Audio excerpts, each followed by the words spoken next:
Zoho CRM tutorial தான் first video. இந்த வீடியோல நம்ம எப்படி Zoho CRMக்கு லாகின் பண்ணி உள்ள போறதுன்னு பார்க்கலாம். ஏதாவது ஒரு web browser open பண்ணிட்டுங்க.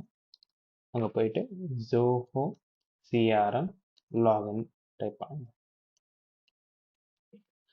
Sign in to Zoho CRM வரும். இந்த லிங்கை கிளிக் பண்ணுங்க. திருப்பி சைன் இன் கிளிக் பண்ணுங்க.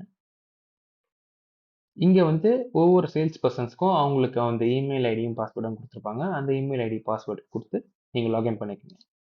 ஆல்ரெடி ஆட்டோ சேவ் பண்ணதுனால நான் டைரக்டா லாகின் பண்ணிட்டேன்.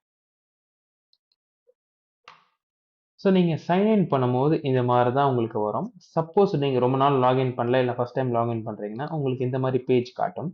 இந்த மாதிரி பேஜ் காட்டும் போது இங்கே கீழே ரிமைண்ட் மீ லேட்டர்னு இருக்கு பார்த்தீங்களா, இதை நீங்கள் கிளிக் பண்ணிட்டீங்கன்னா உங்களுக்கு டைரெக்டாக இந்த பேஜுக்கு வந்துடும்.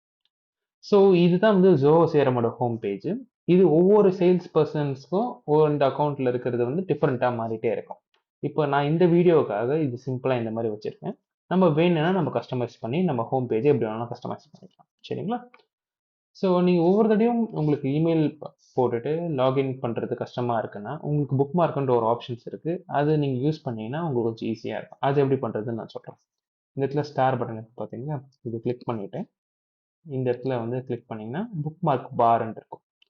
இதை செலக்ட் பண்ணிவிட்டு இந்த இடத்துல Zoho CRM லாகின் கிளிக் பண்ணிட்டீங்கன்னா உங்களுக்கு ஜென்ரலாக இப்படி சேவ் கொடுக்கும்போது இந்த இடத்துல உங்களுக்கு காட்டும்.